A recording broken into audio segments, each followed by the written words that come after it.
आज 23 अगस्त है, दिन शनिवार। आइए जानते हैं बिहार की 25 फटाफट बड़ी खबरों को।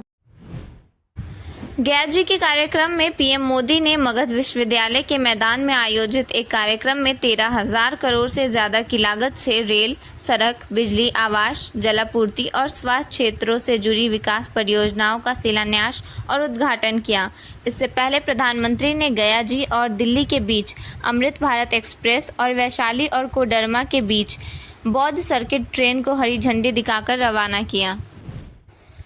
गया दौरे पर आए प्रधानमंत्री नरेंद्र मोदी ने बिहार को कैंसर हॉस्पिटल की बड़ी सौगात दी है। शुक्रवार को मुजफ्फरपुर के श्री कृष्ण मेडिकल कॉलेज परिसर स्थित होमी भाभा कैंसर अस्पताल का उद्घाटन प्रधानमंत्री नरेंद्र मोदी ने रिमोट से किया। इस मौके पर उन्होंने कहा कि इस अस्पताल के शुरू होने से उत्तर बिहार के लोगों को इलाज के लिए बिहार से बाहर जाने की ज़रूरत नहीं होगी। इसका लाभ पूरे बिहार के लोगों को मिलेगा। गया की धरती से पीएम मोदी ने कल बिहार को 13,000 करोड़ रुपए के विकास परियोजनाओं की सौगात दी है। सभा को संबोधित करते हुए पीएम मोदी ने कहा कि जब तक हर ज़रूरतमंद को पक्का घर नहीं मिलेगा, अभियान जारी रहेगा। उन्होंने बिहार में 31 लाख से अधिक घर मिलने की बात कही। पटना के बास घाट पर 4.5 एकड़ में फैला बिहार का पहला आधुनिक शमशान घाट तैयार हो रहा है। पटना स्मार्ट सिटी और बुडको के संयुक्त प्रयास से 89.40 करोड़ रुपए की लागत से इस शमशान घाट का निर्माण किया जा रहा है। इसके संचालन की जिम्मेदारी ईशा फाउंडेशन के संस्थापक सदगुरु संभालेंगे। 4.5 एकड़ में फैले इस परिसर में मोक्ष और बैकुंठ द्वार, इलेक्ट्रिक क्रीमेशन ओवन, तालाब, पूजा कक्ष और आधुनिक सुविधाएं शामिल होंगी। बिहार में तीज से पहले सोने चांदी की कीमत में उछाल आ गई है। त्योहार को लेकर जमकर खरीदारी की जा रही है। ऐसे में अनुमान है कि दाम और भी चढ़ सकता है। आज सोने चांदी की कीमत में बढ़ोतरी हुई और 1 लाख रुपए प्रति 10 ग्राम पहुंच गई है। बिहार में मानसून इन दिनों एक्टिव है। इसी क्रम में 23 अगस्त को बिहार के 9 जिलों में भारी बारिश की चेतावनी जारी की गई है। मौसम विभाग की माने तो कल रोहतास, औरंगाबाद, नवादा, जहानाबाद, बक्सर, भोजपुर, पटना, गया और जमुई में भारी बारिश के साथ बादल गरजने और ठनका गिरने की चेतावनी जारी की गई है। पटना हाईकोर्ट ने 12वीं पास युवाओं के लिए स्टेनोग्राफर के 111 पदों पर भर्ती निकाली है। आवेदन प्रक्रिया शुरू हो चुकी है और अंतिम तिथि 19 सितंबर 2025 है। चयन के बाद उम्मीदवारों को 81,100 रुपये तक सैलरी मिलेगी। त्योहारी सीजन में ट्रेनों में कंफर्म टिकट मिलना मुश्किल हो गया है। दशहरा, दीपावली और छठ पर घर जाने वाले यात्रियों को भारी परेशानी का सामना करना पड़ रहा है। रेलवे ने 1 नवंबर 2024 से आरक्षण अवधि को 120 दिनों से घटाकर 60 दिनों का कर दिया है। त्योहारों में भीड़ को देखते हुए रेलवे 12,000 से अधिक विशेष ट्रेन चलाने की तैयारी कर रहा है। सुप्रीम कोर्ट ने बिहार विशेष गहन पुनरीक्षण SIR मामले की सुनवाई करते हुए महत्वपूर्ण टिप्पणी की। अदालत ने चुनाव आयोग को मतदाता सूची के चल रहे विशेष गहन पुनरीक्षण के दौरान प्रस्तुत किए जा सकने वाले 11 दस्तावेजों में से एक के रूप में आधार कार्ड को स्वीकार करने का आदेश दिया है। यह फैसला मतदाता पहचान प्रक्रिया को सुव्यवस्थित करने और अधिक नागरिकों को नामांकित करने में मदद करेगा। पटना में डेंगू का प्रकोप बढ़ता जा रहा है। पिछले 24 घंटों में पटना के अलग अलग हिस्सों से 8 नए मामले सामने आए हैं। अस्पतालों में मरीजों की संख्या भी बढ़ती जा रही है। ऐसे में लोगों को सावधानी बरतने की सलाह दी जा रही है। कांग्रेस नेता कन्हैया कुमार ने नरेंद्र मोदी सरकार के प्रधानमंत्री और मुख्यमंत्री को हटाने वाले बिल पर तंज कसा है। उन्होंने कहा कि बिहार के मुख्यमंत्री नीतीश कुमार कहीं पाला न बदल दें, इसलिए मोदी सरकार PM-CM वाला बिल लाई है। कन्हैया ने आरोप लगाया कि भाजपा पहले विधायक चोरी करती थी, फिर वोट चोरी करने लगी और अब मुख्यमंत्री चोरी करने की कोशिश कर रही है। कन्हैया ने कहा कि भाजपा एक वॉशिंग मशीन है, इसमें घुसते ही भ्रष्टाचारी लोग शिष्टाचारी बन जाते हैं, वहीं जो लोग सवाल करते हैं उन्हें देशद्रोही घोषित कर दिया जाता है। बिहार सरकार के मंत्री डॉक्टर प्रेम कुमार ने तेजस्वी यादव की वोटर अधिकार यात्रा और राहुल गांधी के बयानों पर तीखा हमला बोला। उन्होंने दोनों नेताओं पर भ्रम फैलाने, भ्रष्टाचार और पाकिस्तान की भाषा बोलने का आरोप लगाया। प्रेम कुमार ने कहा कि जनता डबल इंजन सरकार के साथ है और राहुल तेजस्वी पर मुकदमा चलना चाहिए। राहुल गांधी ने कहा कि बिहार में बदलाव का उत्साह दिख रहा है।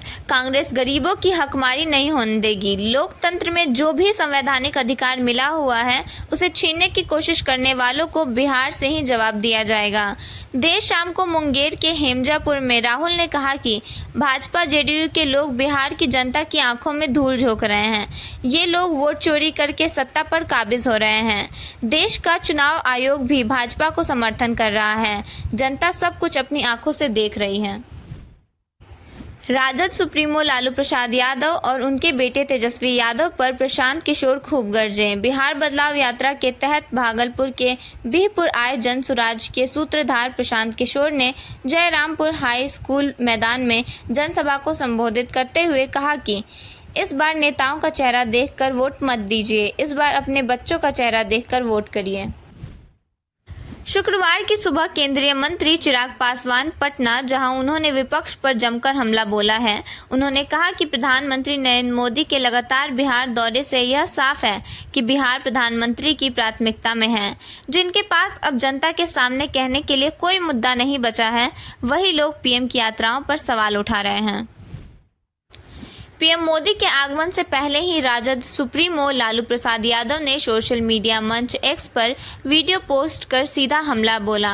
उन्होंने लिखा, प्रधानमंत्री मोदी जी आज गया में नीतीश कुमार की राजनीति और उनकी पार्टी का पिंडदान करने आ रहे हैं। वहीं नेता प्रतिपक्ष तेजस्वी यादव ने भी एक पोस्ट के जरिए तंज कसा। तेजस्वी ने लिखा, आज गया में लगेगी झूठ और जुमलों की दुकान। प्रधानमंत्री जी बिना हड्डी की जुबान से झूठ और जुमलों का हिमालय खड़ा करेंगे, लेकिन बिहार की न्यायप्रिय जनता दशरथ मांझी की तरह इन पहाड़ों को तोड़ देगी। 11 साल अपनी और 20 वर्षों की एनडीए सरकार का हिसाब दीजिए। प्रधानमंत्री नरेंद्र मोदी के बिहार दौरे को लेकर राजनीतिक हलचल तेज हो गई है। कांग्रेस सांसद राहुल गांधी और आरजेडी नेता तेजस्वी यादव की मतदाता अधिकार यात्रा जहां लगातार चर्चे में है, वहीं अब इस पर आरजेडी के राज्यसभा सांसद प्रोफेसर मनोज झा ने प्रधानमंत्री पर बड़ा हमला बोला है। उन्होंने कहा कि बिहार की जनता आज मोदी के आगमन को लेकर उत्साहित नहीं है, बल्कि व्यंग करते हुए कह रही है कि जुमला जी आ रहे हैं। बिहार में परिवहन विभाग की व्यवस्था से परेशान वाहन मालिकों के लिए राहत की खबर है। गलत चालान और जुर्माने की शिकायत के लिए उन्हें दर बदर नहीं भटकना पड़ेगा। जल्द ही वे मोबाइल ऐप पर तत्काल शिकायत दर्ज करा सकेंगे। परिवहन आयुक्त आशुतोष द्विवेदी ने इसके लिए ऐप विकसित करने का निर्देश राष्ट्रीय सूचना केंद्र को दिया है। ऐसा भी देखा गया है कि गाड़ियां घर में होती हैं और चालान दूर के किसी शहर में कट जाता है। तेज प्रताप यादव ने सोशल मीडिया पोस्ट में दावा किया कि 5 परिवार के लोगों ने मिलकर उनके खिलाफ षड्यंत्र किया और उनका राजनीतिक और पारिवारिक जीवन खत्म करने की कोशिश की। इन लोगों के बारे में वह खुलासा करने वाले हैं। बिहार के नालंदा जिले में 13 नई ग्रामीण सड़कों के निर्माण की योजना तैयार की गई है। इसे लेकर एक रिपोर्ट तैयार की गई है और राज्य मुख्यालय को सौंपी गई। इस योजना से 3 लाख से ज़्यादा लोगों को फायदा पहुंचने की संभावना जताई जा रही है। प्रधानमंत्री नरेंद्र मोदी ने बिहार को एक और तोहफा दिया है। भागलपुर के अजगैबीनाथ धाम से देवघर तक नई रेल लाइन बिछेगी। इससे तीर्थयात्रियों का सपना साकार होगा। 25 साल पुरानी रेल परियोजना को मंजूरी मिलने की जानकारी देते हुए गोड्डा के सांसद निशिकांत दुबे ने कहा, मोदी हैं तो मुमकिन है। बांका में शिक्षक नियुक्ति में बड़ा घोटाला सामने आया है। जानकारी मिली है कि फर्जी प्रमाण पत्र के आधार पर नौकरी कर रहे 5 शिक्षकों को पकड़ा गया है। बेलघर से 2, रजौन से 1 और शंभूगंज से 2 शिक्षकों को पकड़ा गया है। मुजफ्फरपुर में मतदाता सत्यापन कार्य के चलते नगर निगम के पंप चालक ड्यूटी पर लगाए गए हैं, जिससे जलापूर्ति बाधित हुई। वार्ड 24 में पानी न मिलने से लोग परेशान हुए और पार्षद ने नाराजगी जताई। अन्य वार्डों में भी शिकायतें मिली, जिससे लोगों को पानी के लिए भटकना पड़ा। अधिकारियों ने जल्द समस्या का समाधान करने की बात कही है।